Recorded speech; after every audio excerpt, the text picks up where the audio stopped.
Денеска ВМРО ДПМН се обидува надвор од деловникот да ги дискриминира пратениците во собранието, да ја промени реалната слика и да наметне свој деловник за работа во собранието на Република Македонија.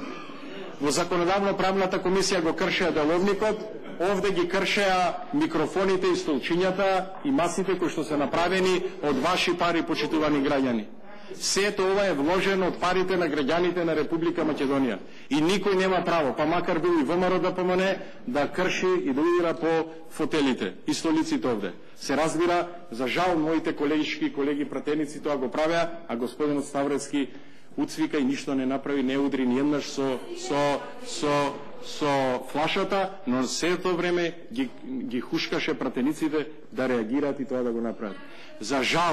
За жал, почитувани граѓани на Република Македонија, ова е еден од ретките случаеви во Европа, во демократските држави, каде што мнозинството го блокира буџетот и мнозинството не сака да биде донесен буџетот за следната година. Навистина не можам да разберам.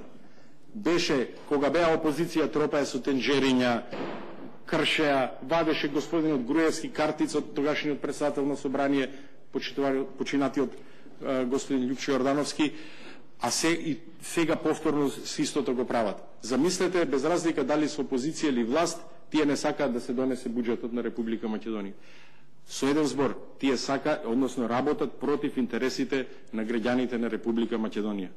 Денеска во буџет, кога имаме буџет од 2 милиарди и 700 милиони евра, правиме муабет за 70 милиони денари само 1 милион евра, 1,2 милиони евра за автобуси кои што се добри за граѓаните и оние кои што студираат во Штип.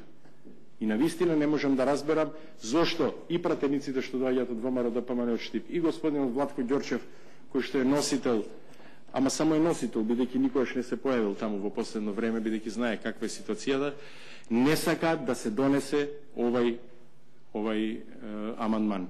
Амандманот е толку минорен по средства да навистина не можам да ги разберам пратениците од ВМРО ДПМН.